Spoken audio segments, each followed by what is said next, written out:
You're listening to the Superman Super Show, episode 21, The Comeback of Larry Trent. Where's Larry been? We will tell you if you hold on. Just hold your horses, people.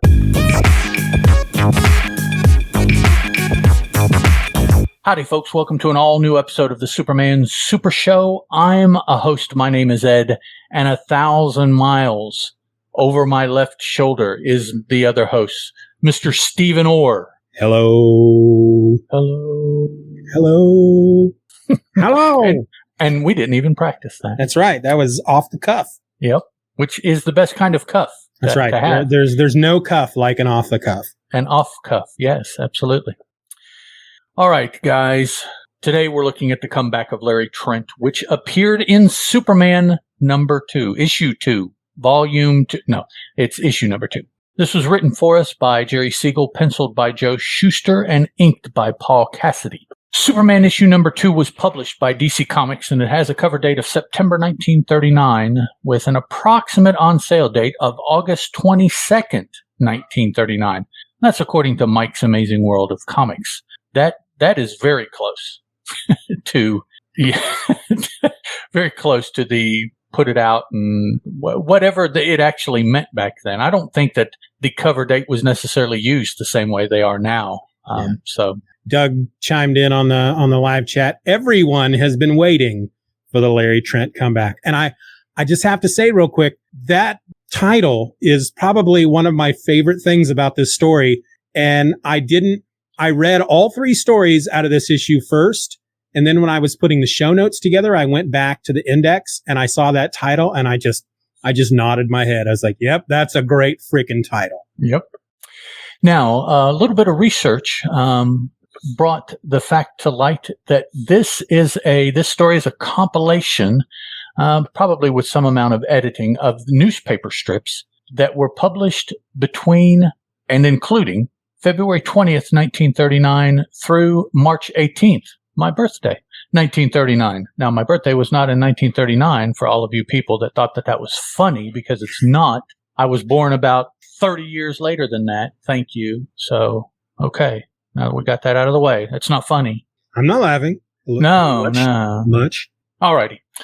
Superman stops a man from plummeting off a bridge only to discover that it's none other than former heavyweight boxing champ Larry Trent. Trent curses Superman for saving him, claiming he's lost all confidence in himself. Back when Larry Trent was the heavyweight champ, his manager made a deal with a crooked gambler and spiked his drink. So that when he was out in the ring, he couldn't swing straight and lost the bout and his title. Since then, he hasn't been able to get his spirit back, failing at whatever job he took. Superman decides to help Larry get back to the top of his game, and thus, my friends, starts the comeback. First, he disguises himself, Superman, with makeup to look exactly like Trent. Then he wins a few bouts in the gym's ring until the owner refers him to a boxing manager, Jock Kane. Still in disguise, Superman meets with Kane and shows him what he can do by laying out current champ Slugger Barn, these names are killer, right in his office. At first, Kane is furious at the display, but Slugger convinces him to give the guy a chance in the ring. He later whispers to Kane that he just wants a chance to get Trent back for that punch earlier. Superman enters the ring while the real Larry Trent watches from the audience. Slugger tries a few of his trademark punches, but they have no effect on the Man of Steel's solid form. Barnes eventually wears himself out and falls to the mat, granting Larry Trent, in quotes here, the victory. In the locker room, Tom Croy, Trent's sleazy old manager, approaches the still disguised Superman and offers him a chance to be the champ again. After agreeing, Superman leaves the building but still listens in with his super hearing. Croy is planning the same old tricks he used last time, getting Trent to the final championship and then drugging him so he loses the title match. Not this time, Superman thinks. Now, at the Daily Star, Clark hands in an article to be printed after the big fight. His editor thinks he's gone mad, as it states Larry Trent as the winner, but Clark's willing to stake his career on his predictions becoming fact. That night in a rented apartment, Superman tells Larry that he was no longer going to be his double. Larry was ready to to get back in the ring and get his title back. That night at the bout, as the bell rings to start the first round, Trent fights with everything he's got. His manager, Croy, and the gambler both watch from the sidelines, holding a canteen full of drugs to slow Trent down. But Larry Trent's not fooled again. He refuses the drink every time it's offered in between rounds. But by round 6, he's so tired that he can barely keep Croy from trying to force the drink down his throat. Lucky for him, Superman is there, grabbing Croy by the lapels and forcing him to drink his own concoction. The gambler pulls out a small handgun, which Superman blocks with his palm, causing the gun to explode out the back. Didn't injure the dude, though, interestingly enough. Trent goes on to win the heavyweight championship without further complications. His work done, Superman leaves him to his restored life. Back at the Star's office, the editor is impressed that Clark's article has depicted the events of last night with such accuracy. Clark's reply is that it was just good old reporter's foresight. I like the story. Story was fun, very reminiscent of the Action Comics tale in which Superman disguises himself as a football player. Football player, yes. The only difference is that Larry Trent knows that Superman is impersonating him and has given him permission to do so. Yes. Whereas in the Action Comics storyline, he kidnaps the football player and steals his identity. But we have learned, just based on those two stories, that if for some reason Superman's powers were to fail him, or if he could no longer find work as a news reporter, he's always got a job doing special effects makeup for the movies, because he seems to be good at impersonating / impersonations. So yeah, and it can just apply makeup in such a way that it physically alters his appearance. Yep. Though I will say this, there were a number of times throughout this story where I think Schuster actually on purpose did a really good job of showing him as Larry Trent, but still looking kind of like Clark Kent. I thought there was a bit of a difference there between the Superman Larry Trent and the actual Larry Trent. And right. I thought that was pretty cool. Yep, close enough. But if you really got close enough and looked, then you could tell that they were different. But yeah, and I mean, come on, most of what is being seen of this person is from inside a ring. Yeah. By the people around the ring. Yeah. So it's, he has some interactions with some managers and people like that who haven't seen the dude for how many years at this point? Yeah. Right. So, I mean, yeah. But it was fun. And, you brought up at the beginning that these are reprints of newspaper strips. Mm-hmm. And I don't know if I picked up on that during this story or if it was the next story where I think it was one of the later ones. Yeah. But knowing now that that's what's happening.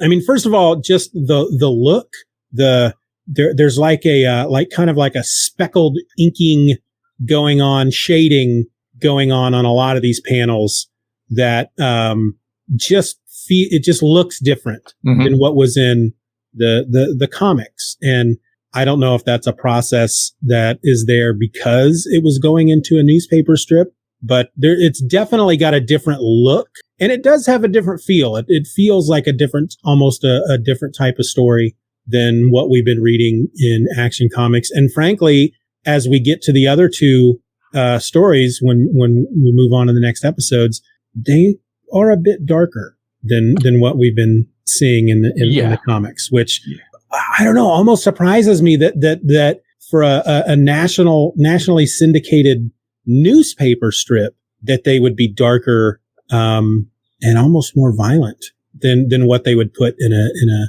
comic on the stand. But I don't know. I don't know if it was just assumed that kids weren't reading the newspaper and it was more adults, whereas kids would be pulling the comics from the newsstand. So, but yeah, I thought this was fun.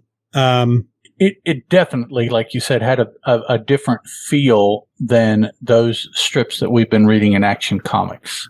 I'd really have to sit down and try to figure out the correct words to really describe them against each other. But Yeah. if you have been reading them and then you read this, it just feels different. I mean, there are some aspects, like you said, the artwork is a little different. The rendering of the colors is a little different, even though, the colors from the material that we're looking at are reproduced and probably touched up, which is kind of unfortunate, I think. But the colors in the version we're reading are more heavily saturated.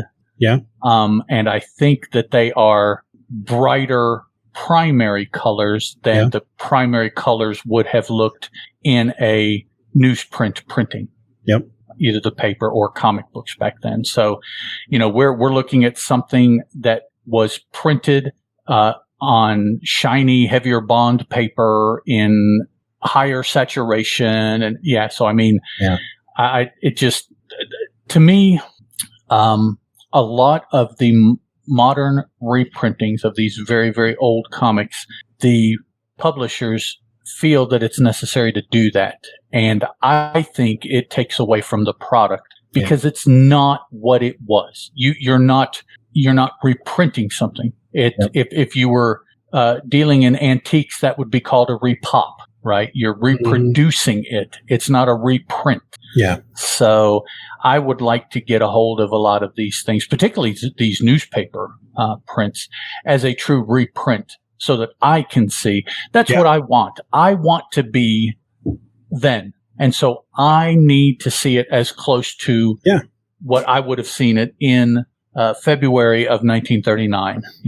That's what I would like to see. It's almost like discovering, ancient hieroglyphics in an Egyptian tomb, and then somebody takes them and sticks them on a computer and changes them up to make them look better. They sharpen it and they straighten it, and it's like, that's not what you saw out there. That's not, So, and I can understand there. I have listened to people talk about these reprintings and extol the wonders of modern. I'm like, well, okay. Yeah. No, I don't agree, but okay.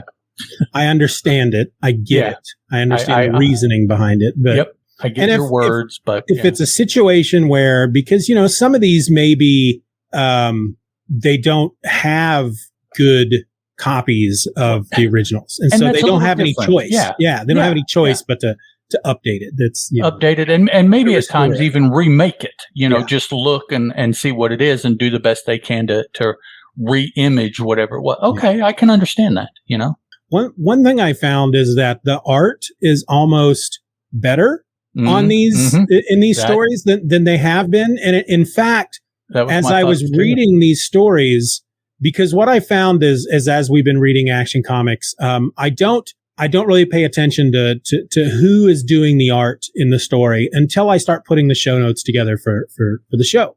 And so if I get to a story that the art seems to be a bit improved, typically it's because they have somebody else doing the art. Right. It just tends to look, it's the same style as Joe Shuster. So that's what I assumed was going on with these, that they had, I can't remember any of the Wayne Boring and folks like that who've come in to do some of the art. And then when I was putting the show notes together, it's like, no, Joe, Shuster did the art on all three of the stories that we're going to be talking about over the next 3 weeks. And so there's a number of questions that raise into my head, knowing that these are newspaper strips. One of them is, did Shuster spend more time and care on these over what was in Action Comics? And then, of course, that leads to the question, if so, why? What is it about the strips? Are they being paid more? Is it bigger circulation, so they feel they have to do a better job art-wise on it? Or do the newspapers have a higher standard for quality than maybe what was going in the comic books? And then I think the second big question I'd like to know the answer to is, I would really love to see these strips, and I would love to know which, where does the one strip end and, begin and end?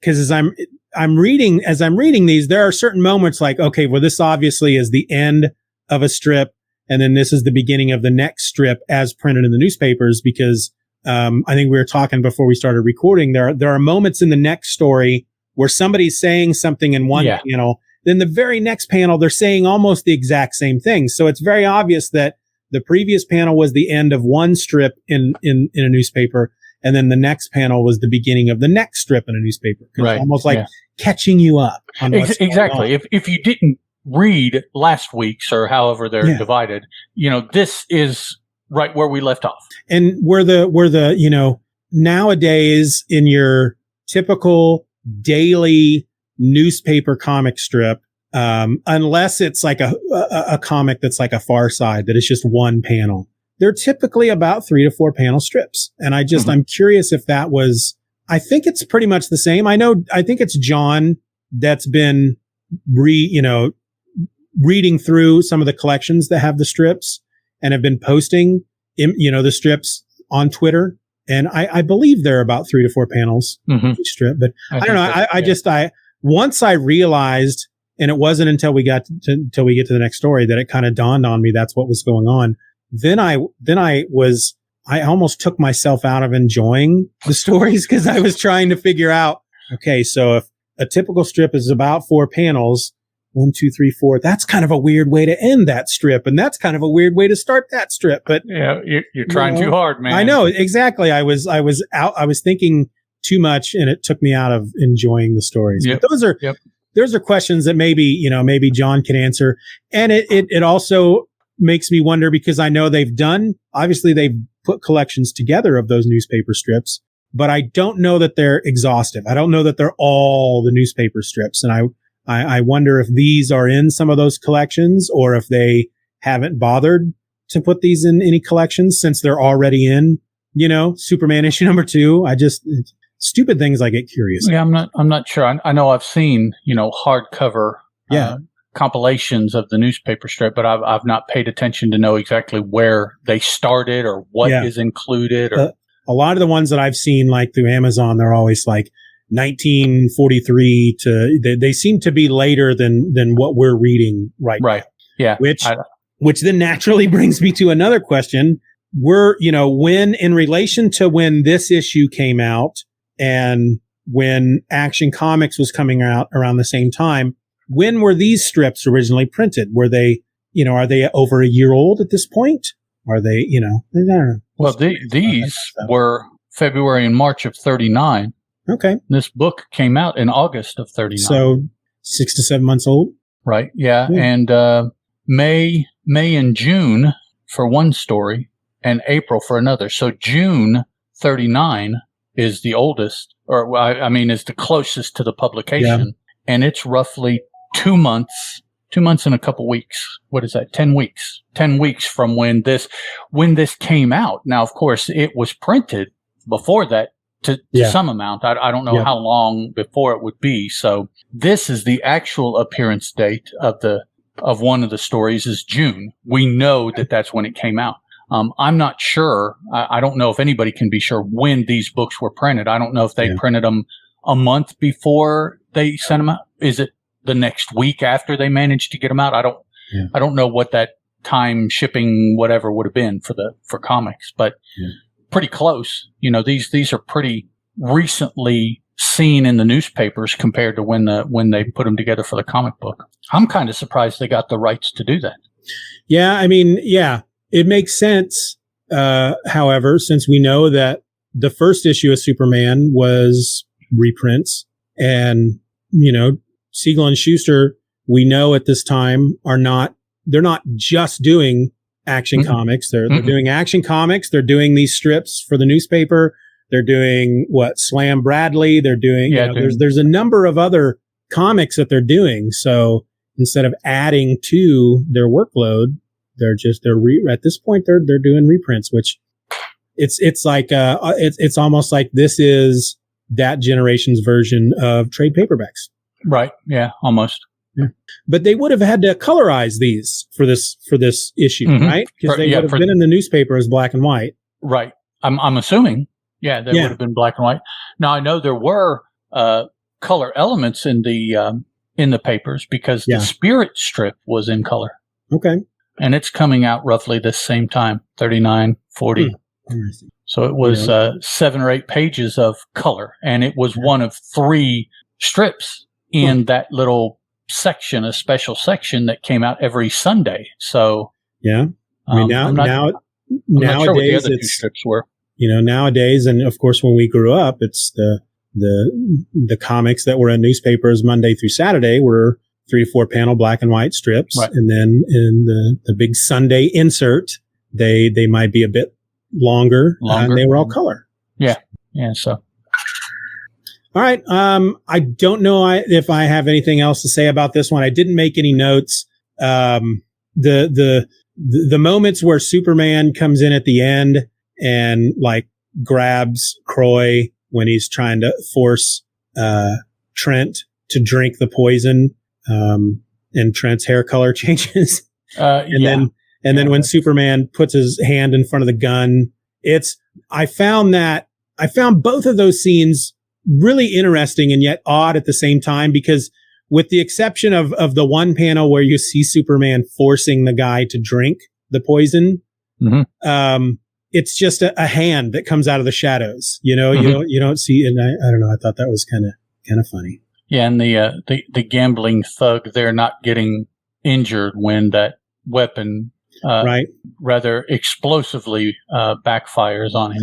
Well, I mean, we're seeing. I'm going to assume that panel is just at the beginning of the explosion, and we're just not seeing the aftermath, because based on the next 2 stories, they're not afraid to show and tell you when somebody dies. Mm-hmm.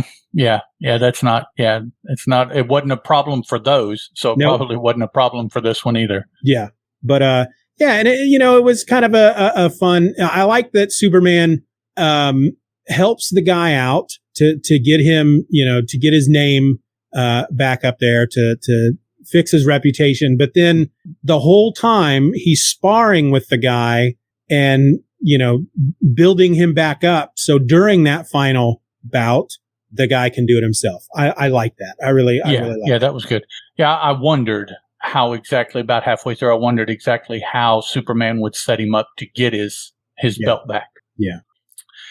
Alrighty, guys. We want to thank everybody for listening into this episode of the Superman Super Show. If you want to drop us a line or ask us a question, just provide feedback in general. You can do it a variety of ways. You can email us at thesupermansupershow@gmail.com. You can tweet us at Supes Super Show. That's SUPS, one word, Super Show.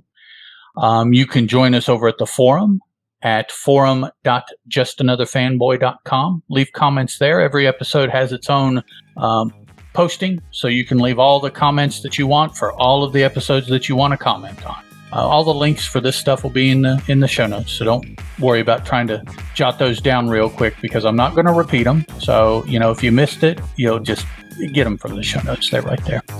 We try to make it as easy for everybody as we can. But until next week, I'm Ed, that's Steven, and this was the Superman Super Show. Ciao.